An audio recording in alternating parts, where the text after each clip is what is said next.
bedroom was dark except for the soft glow of the digital clock on the nightstand. 2:58 a.m. Alton Sims lay perfectly still, eyes closed, pretending to sleep. His heart pounded so hard he was sure his wife Rachel could hear it through the mattress. Then he heard it, the slight rustle of sheets, the careful movement of someone trying not to wake their partner. Rachel was getting up again. Alton kept his breathing steady and slow, fighting every instinct to open his eyes and demand answers. Through barely opened eyelids, he watched Rachel's silhouette move across their Seattle bedroom.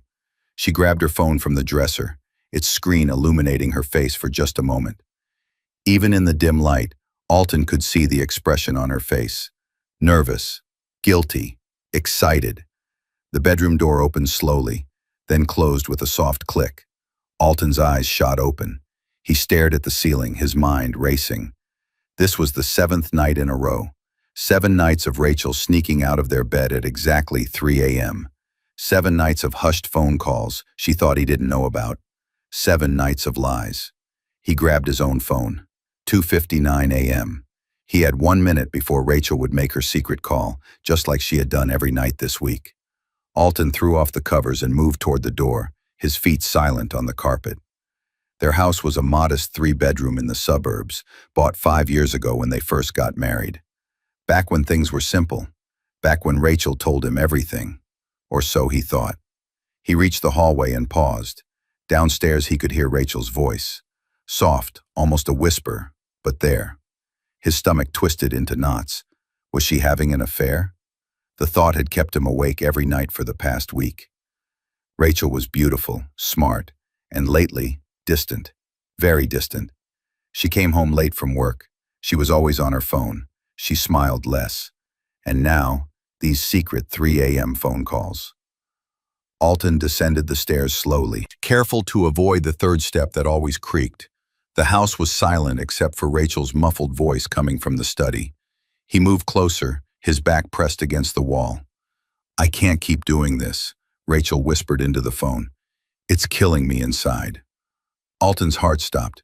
"No, he doesn't know anything," Rachel continued. "He's completely clueless. I feel terrible lying to him every single day, but what choice do I have?" Alton felt like someone had punched him in the chest. His hands trembled, his vision blurred. 7 years of marriage, 7 years of love, trust, and partnership, all destroyed by whatever Rachel was saying on that phone. I know," Rachel said, her voice cracking slightly. "But Alton is a good man. He doesn't deserve this. He thinks everything is fine between us." Alton couldn't take it anymore. He stepped around the corner and into the study doorway. Rachel stood by the window, her back to him, phone pressed to her ear. "Rachel," Alton said, his voice cold. Rachel spun around, her face going white. The phone nearly slipped from her hand. "Alton, who are you talking to?" Alton demanded, stepping into the room. "And don't lie to me again." Rachel's mouth opened, but no words came out. She looked at her phone, then back at Alton, panic written all over her face. "This is the 7th night," Alton continued, his voice rising. 7 nights of you sneaking out of our bed at 3 a.m. to make secret phone calls. Do you think I'm stupid, Rachel?" "Alton, please, I can explain." "Then explain," Alton shouted. "Explain why my wife is hiding things from me. Explain why you're whispering on the phone at 3 in the morning, telling someone I'm clueless.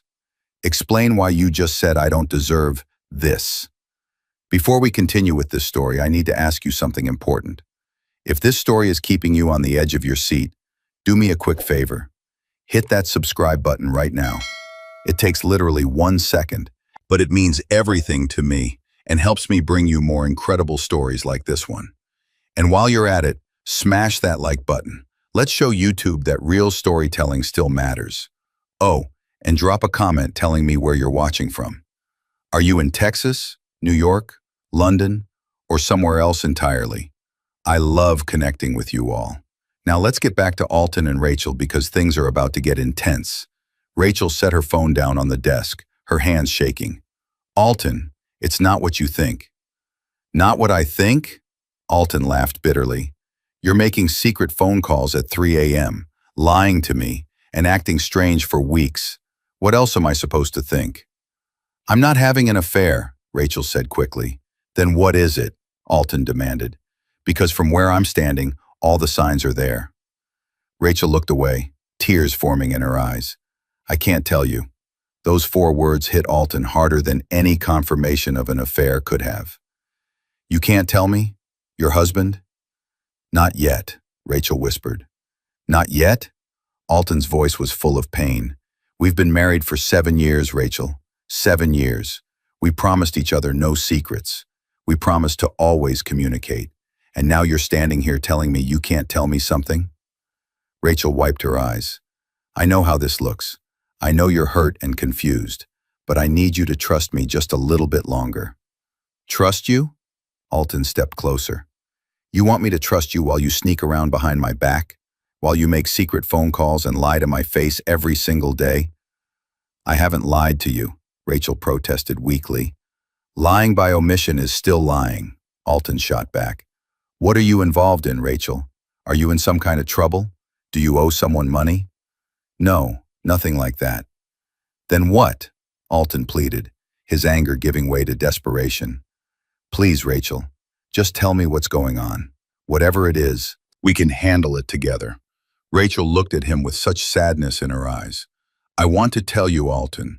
You have no idea how much I want to tell you. But if I tell you now, everything will be ruined. Everything is already ruined, Alton shouted. Our marriage is falling apart because you won't talk to me. Our marriage is not falling apart, Rachel said firmly, stepping toward him. I love you, Alton. I love you more than anything in this world. Then prove it, Alton said, his voice breaking. Prove it by telling me the truth. Rachel reached for his hand, but Alton pulled away. The hurt on her face was visible, but he couldn't comfort her. Not now. Not when she was keeping such huge secrets from him. 2 weeks, Rachel said quietly. I just need 2 more weeks. After that, I promise everything will make sense. 2 weeks, Alton repeated, shaking his head in disbelief. You want me to wait 2 more weeks while you continue making secret phone calls and lying to me? I'm asking you to trust me, Rachel said, tears streaming down her face now. I know I don't deserve it right now, but I'm begging you, Alton. Please just give me 2 more weeks. Alton stared at his wife, the woman he had fallen in love with in college, the woman he had promised to spend his life with. Right now, she felt like a complete stranger. Who were you talking to just now? Alton asked, his voice quiet but firm. Rachel looked at her phone, then back at Alton. I can't tell you that either. Alton felt something break inside him. Get out. What? Get out of this room, Alton said, pointing to the door. I can't look at you right now. Alton, please, I said get out. Alton's voice echoed through the house. Rachel grabbed her phone and left the study, sobbing. Alton heard her footsteps on the stairs, then the bedroom door closing. He stood alone in the study, his entire world crashing down around him. He sank into the desk chair and buried his face in his hands. How had they gotten here? Just a month ago, everything seemed fine. They laughed together, made plans for the future, talked about maybe starting a family soon. And now Rachel was keeping secrets so big she couldn't even share them with him. Alton noticed Rachel's laptop was still open on the desk. Without thinking, he pulled it closer. The screen was locked, but he knew her password. They had always known each other's passwords. Another sign of their trust and transparency.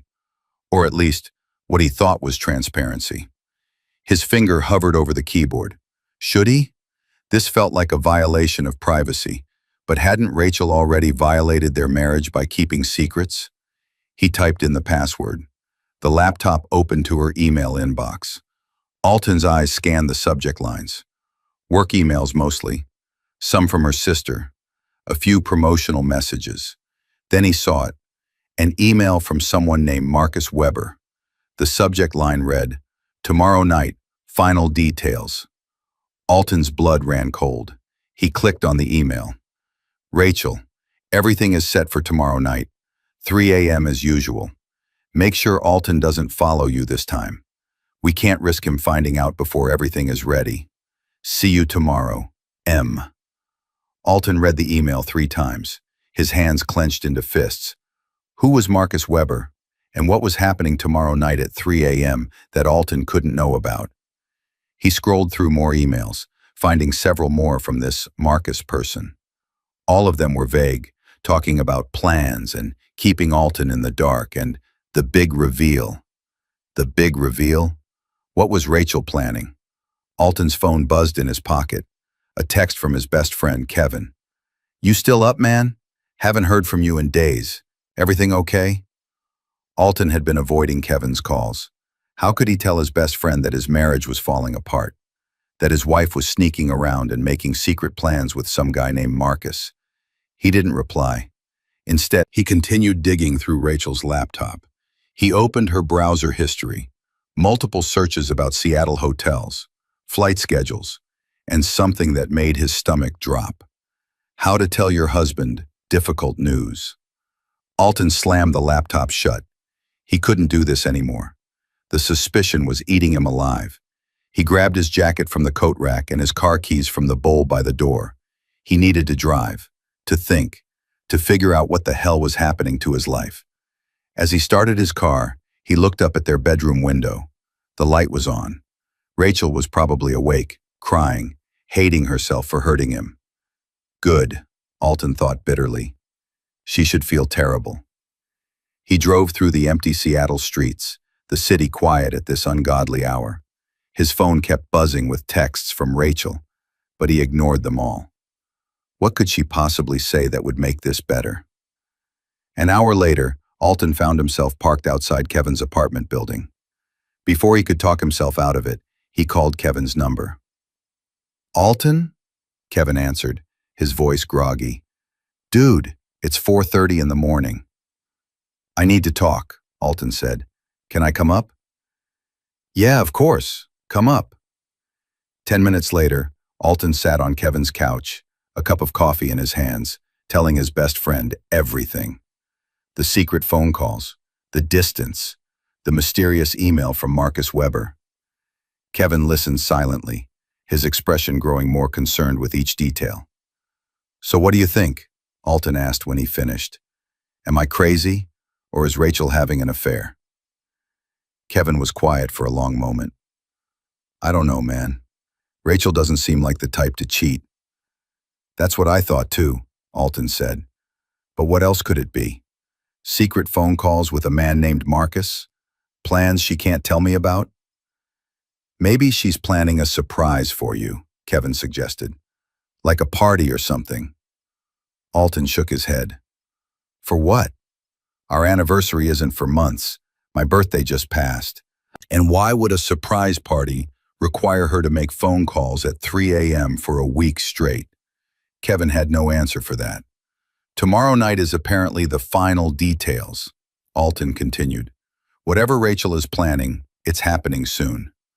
"So what are you going to do?" Kevin asked. Alton set down his coffee cup, his jaw set with determination. "Tomorrow night at 3 a.m., I'm following her. I'm done being kept in the dark. I'm done being lied to. Whatever Rachel is hiding, I'm going to find out the truth." If you're still watching at this point, drop a comment with, "I'm enjoying this story." Let's see who's truly following this beautiful story. The next day moved in slow motion. Alton went through all the motions of a normal day: coffee, shower, work. But his mind was elsewhere. Every time his phone buzzed with a text from Rachel, his stomach twisted with a mixture of anger, hurt, and anxiety. "Rachel, we need to talk when you get home." "Rachel, please don't shut me out." "Rachel, I love you, Alton. Please remember that." Alton didn't respond to any of them. He sat in his office at the software company where he worked as a project manager, staring at his computer screen without really seeing it. His colleague, Amy, knocked on his doorframe. "Hey, Alton, you okay? You've been staring at that same email for 20 minutes.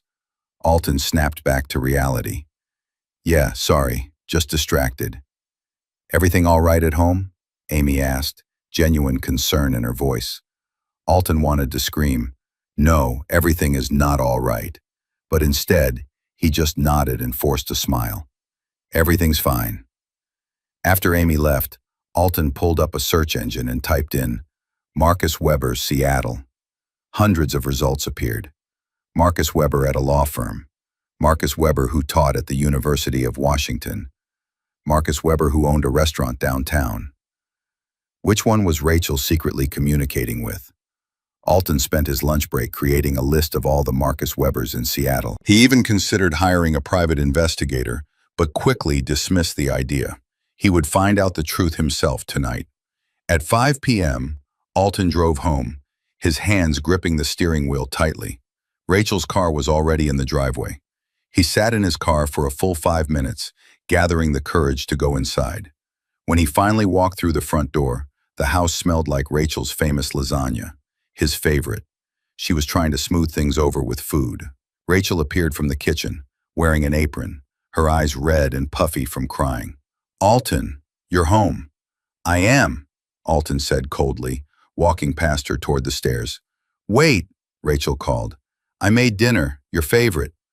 "I'm not hungry," Alton lied. He was starving, but eating with Rachel and pretending everything was okay felt impossible. "Alton, please," Rachel pleaded. "Can we just talk? Can we just sit down and—" "Talk?" Alton spun around. "You want to talk now? What happened to, I can't tell you, and I need 2 more weeks?"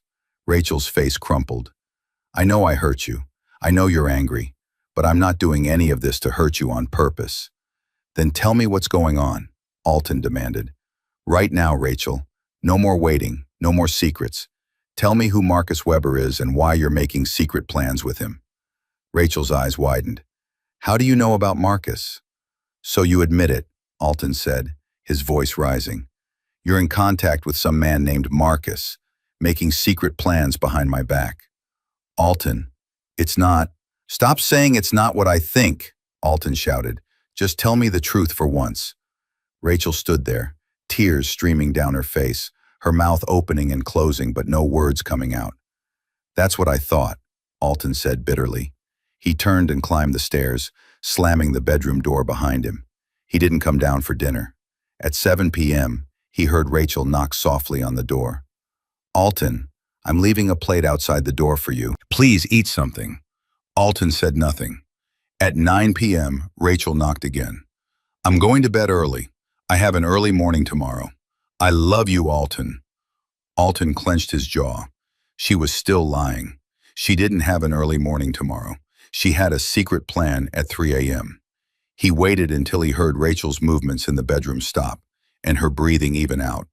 Then he quietly opened the door and grabbed the plate of cold lasagna. He ate it quickly, then set his alarm for 2:45 a.m. The hours crawled by. Alton lay on the living room couch, fully dressed, staring at the ceiling.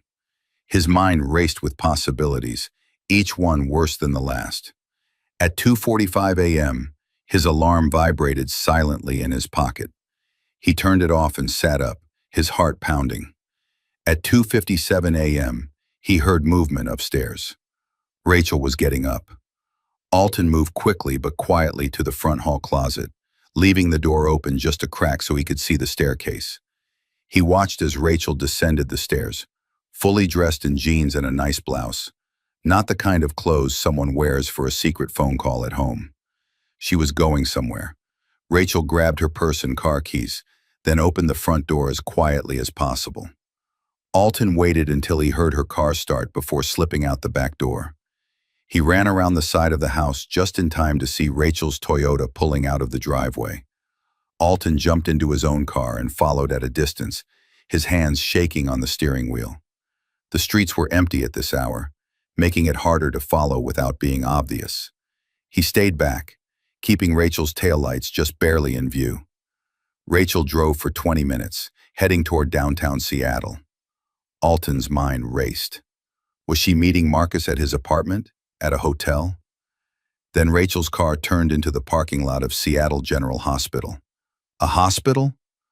Alton's stomach dropped. Was Rachel sick? Was that the secret? Was she dying and hadn't told him? He parked in a far corner of the lot and watched as Rachel got out of her car and hurried toward the main entrance. Alton followed, his heart in his throat. Inside the hospital, the fluorescent lights were harsh and bright. Alton hung back, watching as Rachel approached the front desk. I'm here to see Marcus Weber, Rachel told the receptionist. He's expecting me. The receptionist checked her computer. Fourth floor, room 412. Alton felt like he'd been hit by a truck. Marcus Weber was a patient here. Was Rachel having an affair with a patient? That made no sense. He followed Rachel to the elevators, staying out of sight. When the elevator doors closed, Alton watched the numbers climb. Fourth floor, just as the receptionist had said. Alton took the stairs 2 at a time, reaching the 4th floor just as Rachel turned a corner toward room 412. He moved quietly, staying far enough back to remain unseen, but close enough to observe. Rachel knocked on the door of room 412. A moment later, a young man's voice called out, "Come in." Alton crept closer, positioning himself behind a medicine cart where he had a partial view through the door Rachel had left slightly ajar. Inside the room, a young man who looked about 19 or 20 sat up in his hospital bed. He had dark hair, kind eyes, and a warm smile despite the obvious pain medication tubes attached to his arm. "Rachel," the young man said, his face lighting up. "You came." "Of course I came," Rachel said, rushing to his bedside and taking his hand. "How are you feeling today, Marcus?" "Better, now that you're here," Marcus replied. Alton's fists clenched. He was watching his wife hold hands with another man, a younger man, no less. "Did you talk to Alton yet?" Marcus asked. Rachel shook her head, fresh tears forming. "I tried, but it's so hard, Marcus. How do I tell him something like this?" "He deserves to know," Marcus said gently. "He's your husband, and after what happened, he has every right to the truth." "I know," Rachel whispered. "I'm just so scared of how he'll react. What if he can't handle it? What if it destroys us?" "Then he's not the man you told me he was," Marcus said. "You always said Alton was strong, understanding, and loving. Trust that." Alton's mind reeled. What were they talking about? What truth was so terrible that Rachel thought it would destroy their marriage? "The surgery is scheduled for next week," Marcus continued. "After that, everything changes. You can't keep hiding this from Alton until then. It's not fair to him or to you." "Surgery?" Alton's confusion deepened. Rachel wiped her eyes. "You're right. I'll tell him tomorrow. Tonight, actually. When I get home, I'll wake him up and tell him everything." "Good," Marcus said. "And Rachel, thank you for everything. You've literally saved my life." Rachel squeezed his hand. "You don't have to thank me, Marcus. This is something I needed to do." If you're still watching at this point, drop a comment with, "I'm enjoying this story." Let's see who's truly following this beautiful story. Alton couldn't take it anymore. He stepped into the doorway, his presence commanding attention. "Saved his life? Rachel, what the hell is going on?" Rachel spun around, her face going white. "Alton, what are you followed me?" "Of course I followed you," Alton shouted, not caring that they were in a hospital. "My wife has been making secret phone calls at 3 a.m., sneaking out of our house, and apparently visiting another man in the hospital." "Alton, I can explain." "Then explain," Alton demanded, stepping fully into the room. "Explain why you're holding this man's hand. Explain why he just thanked you for saving his life. Explain why everyone in my life seems to know more about what's happening than I do." Marcus looked between Alton and Rachel, understanding dawning on his face. "Rachel, you really didn't tell him yet?" "Stay out of this," Alton snapped at Marcus, then turned back to Rachel. "Is this why you've been acting so strange? Are you having an affair with a patient?" "What? No." Rachel looked horrified. "Alton, Marcus is not. We're not. It's nothing like that." "Then what is it?" Alton's voice broke. "Please, Rachel, just tell me the truth. I can't take this anymore." Rachel took a deep breath, glancing at Marcus, who nodded encouragingly.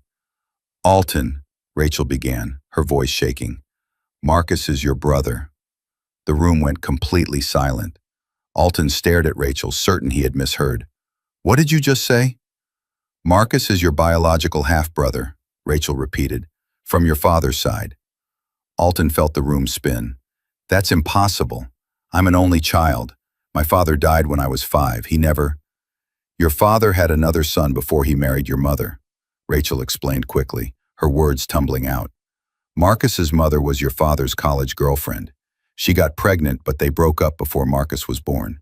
Your father never knew he had another son. Alton grabbed the doorframe for support. This doesn't make any sense. Marcus spoke up, his voice gentle. Alton, I only found out about you a few months ago. My mom recently told me the truth about my father on her deathbed.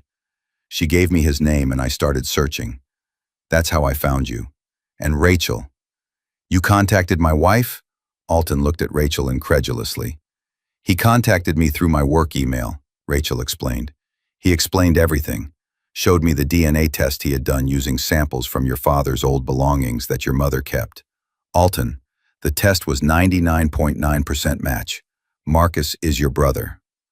Alton shook his head, unable to process this information. Why didn't you tell me? Because of this. Rachel gestured to Marcus's hospital bed. Marcus has kidney failure. He's been on the transplant list for 2 years, but he's running out of time. The final piece clicked into place. Alton looked at Marcus, really looked at him for the first time. And now that he knew, he could see it. Marcus had his father's eyes, his father's smile, his father's bone structure. You need a kidney, Alton said slowly.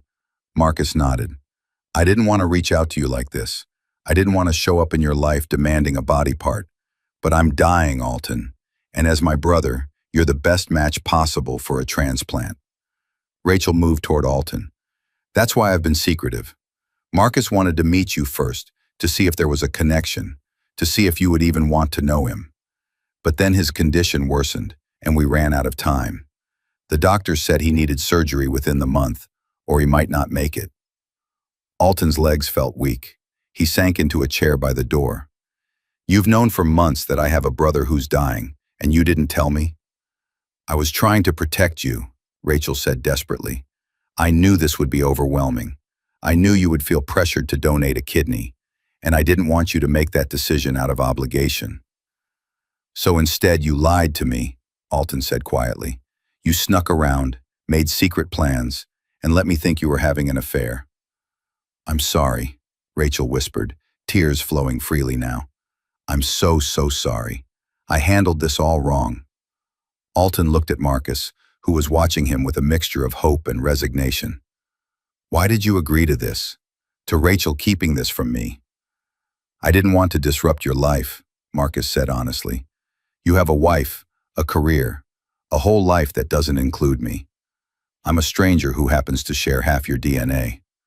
I told Rachel that if we couldn't find a natural way to tell you, then I would just stay out of your life. But you're dying, Alton said. Yes, Marcus confirmed. I'm dying, and I've made peace with that. I would love to know my brother, to have a relationship with you, but I would never demand that you give me a kidney just because we're related. The room fell silent again. Alton sat there, his mind trying to wrap around everything he'd just learned. He had a brother, a dying brother who needed his help. When is the surgery scheduled? Alton asked. Rachel and Marcus exchanged glances. Next Tuesday, Rachel answered. If we can find a donor by then. The doctors say my body can't hold out much longer, Marcus added. My kidneys are functioning at less than 10%. I'm on dialysis 3 times a week, but it's not enough. Alton stood up slowly. I need time to process all of this. Of course, Marcus said quickly. I don't expect, but I'm not saying no, Alton interrupted, looking directly at Marcus. You're my brother. I just found out I have a brother. That's huge. And the fact that you're sick, that you need help, that I might be able to help you. He trailed off, overwhelmed. Rachel stepped toward Alton, tentatively touching his arm. Are you okay? No, Alton said honestly. I'm not okay. I'm confused, angry, overwhelmed, and a dozen other things I don't even have words for. I understand, Rachel said. Do you? Alton looked at her. Because you've had months to process this information. You've had time to meet Marcus, to understand the situation, to prepare.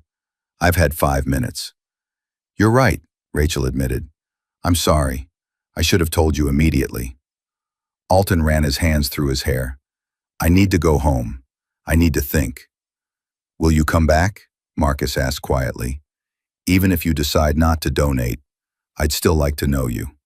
To have a brother, even for a little while. Alton looked at this young man, his brother, lying in a hospital bed, fighting for his life. He saw his father's eyes looking back at him, and something in his chest tightened. I'll come back, Alton promised. Give me a day to wrap my head around all of this. As Alton turned to leave, Marcus called out, Alton, thank you for not walking away immediately.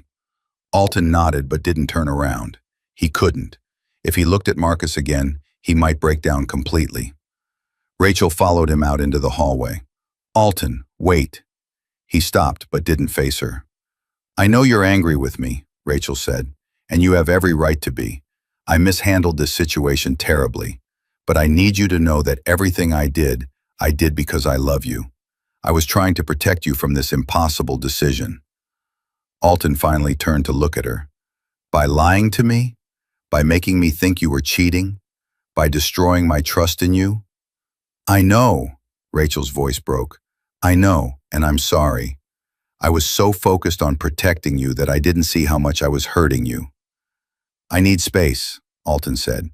From you, from Marcus, from all of this. I'm going to Kevin's house. Don't call me. Don't text me. I'll come home when I'm ready. Okay, Rachel whispered. I understand. If you're still watching at this point, drop a comment with, I'm enjoying this story. Let's see who's truly following this beautiful story. Alton drove to Kevin's apartment in a daze. It was 4:30 a.m., but he didn't care. He needed his best friend. Kevin answered the door in his pajamas, his hair standing up in all directions. Alton? Again? What happened? I have a brother, Alton said flatly, walking into the apartment. You have a what? For the next hour, Alton explained everything. Kevin listened, his expression shifting from confusion to shock to disbelief and back to shock again. So the secret phone calls, the sneaking around, all of it was because your wife found out you have a dying brother who needs a kidney, Kevin summarized. That's the situation, Alton confirmed. And you're angry at Rachel for not telling you? Wouldn't you be? Alton challenged. Kevin thought for a moment. Honestly, I don't know. I mean, yeah, she should have told you, but she was in an impossible situation. Tell you about your brother and risk you feeling obligated to donate an organ, or keep it secret and try to find another way. There is no other way, Alton said. Marcus is running out of time. The transplant list hasn't produced a match in 2 years. So what are you going to do? Alton buried his face in his hands. I have no idea. Do you want to donate your kidney? Kevin asked. I don't know, Alton admitted. Part of me feels like I should. He's my brother, Kevin. My brother. I didn't even know I had a brother. And now I find out he exists and he's dying?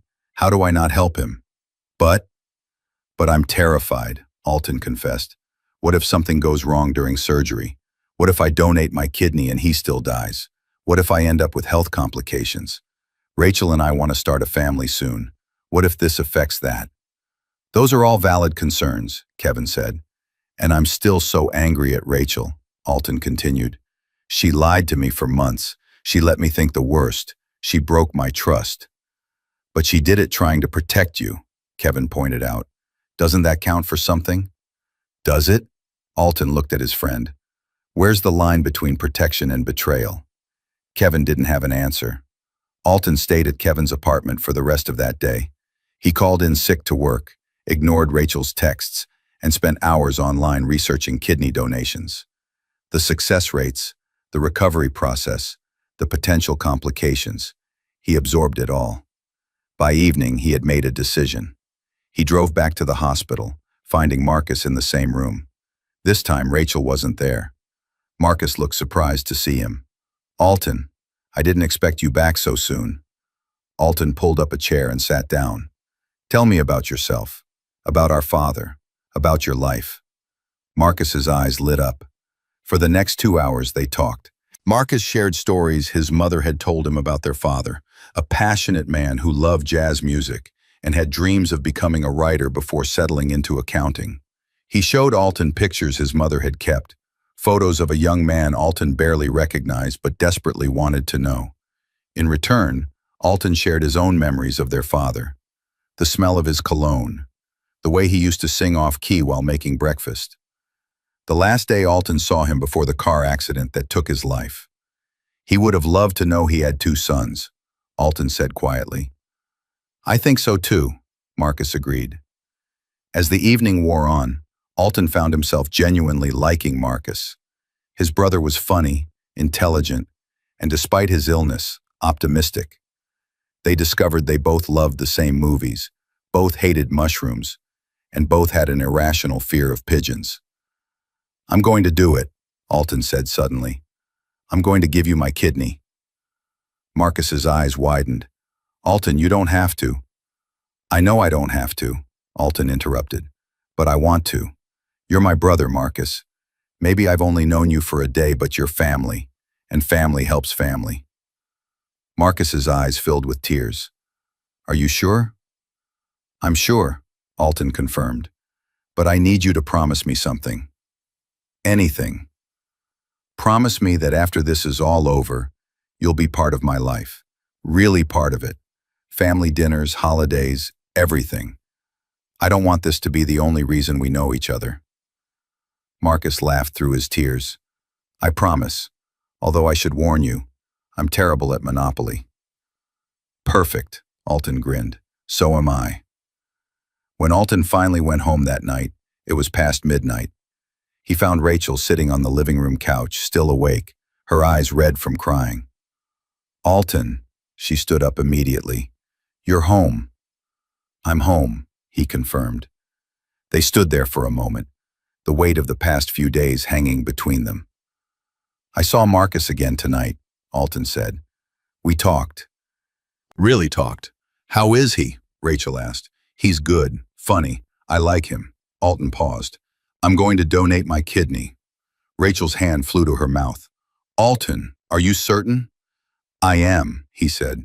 Marcus is my brother. I can help him, so I will. Rachel moved toward him cautiously. I'm so proud of you. But we need to talk about us, Alton continued, his voice firm. About what you did. Rachel nodded, tears forming again. I know. You lied to me, Rachel. For months. You made me think terrible things. You broke my trust. I know, Rachel whispered, and I will spend the rest of my life making it up to you. I understand why you did it, Alton said. I do. You were trying to protect me from an impossible decision. But in doing so, you hurt me more than any decision could have.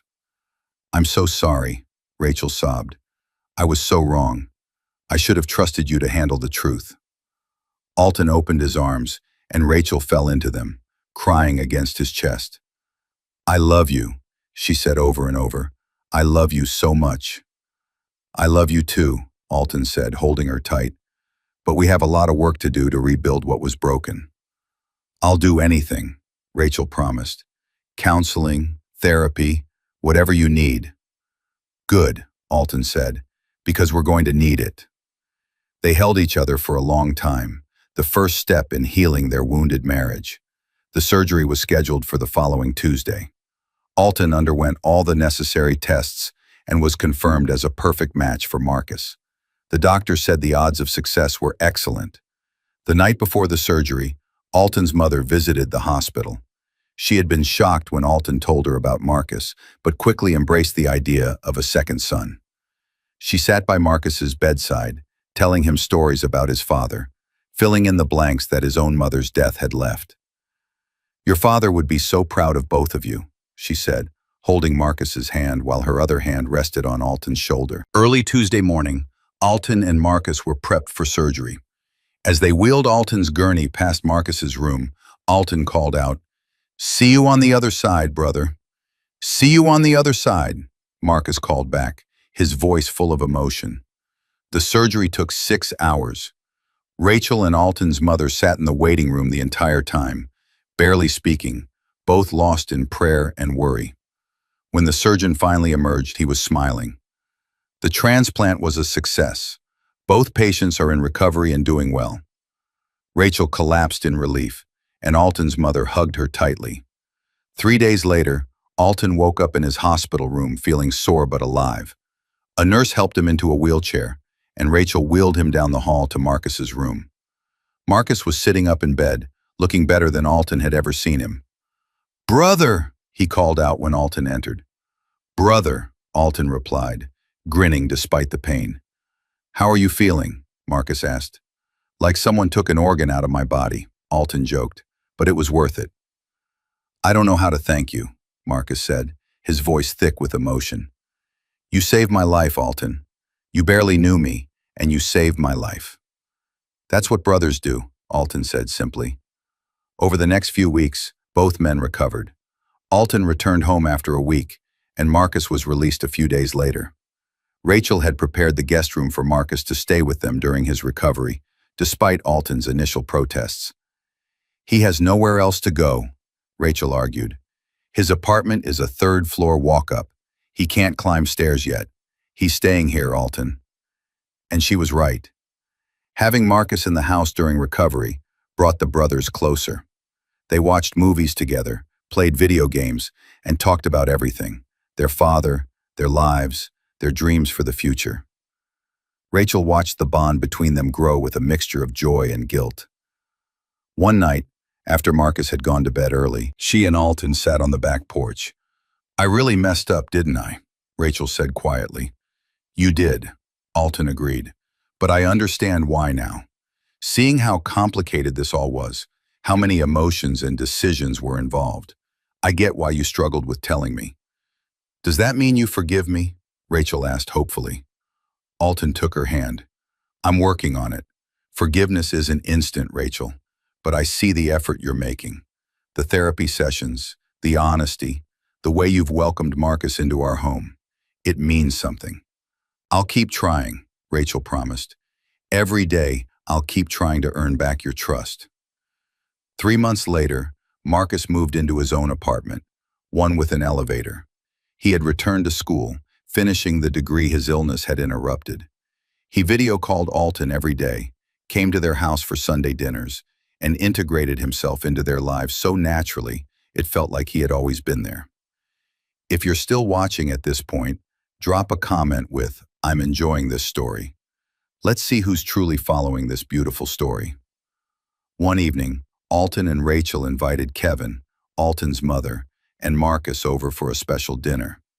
As they all sat around the table, laughing and sharing stories, Alton looked around at his family, expanded now, more complex, but stronger for it. "I want to propose a toast," Alton said, standing up with his wine glass. Everyone quieted and raised their glasses.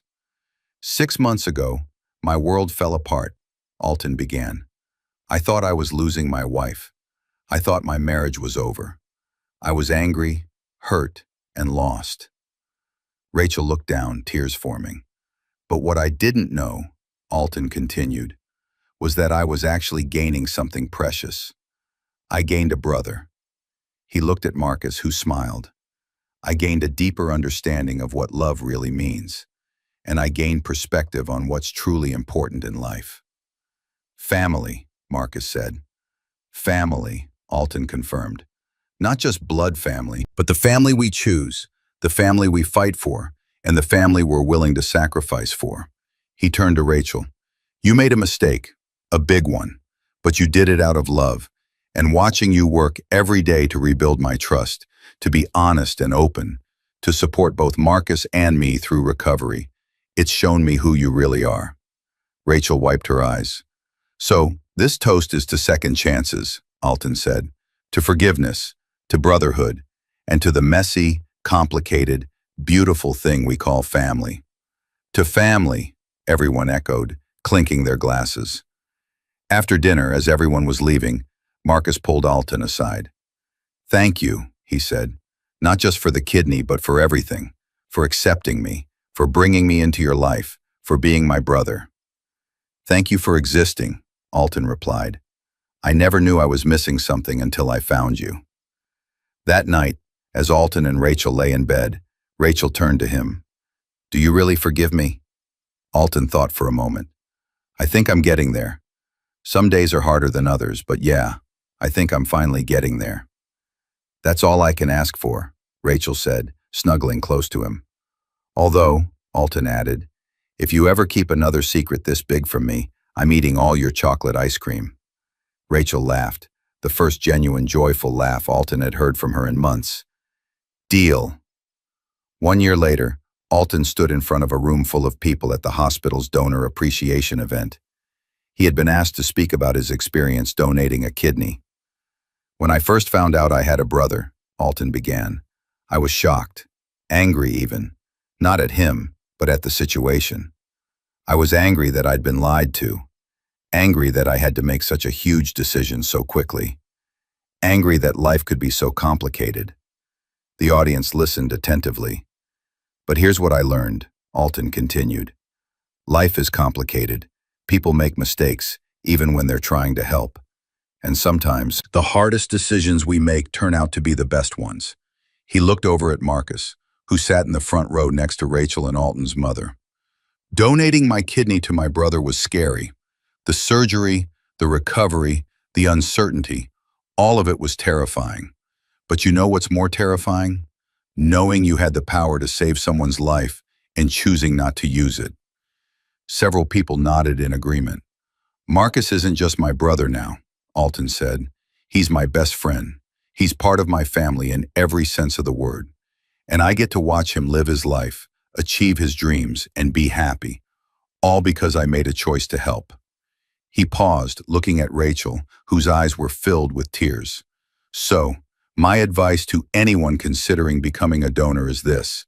Don't let fear stop you from doing something extraordinary. Yes, there are risks. Yes, it's a big decision.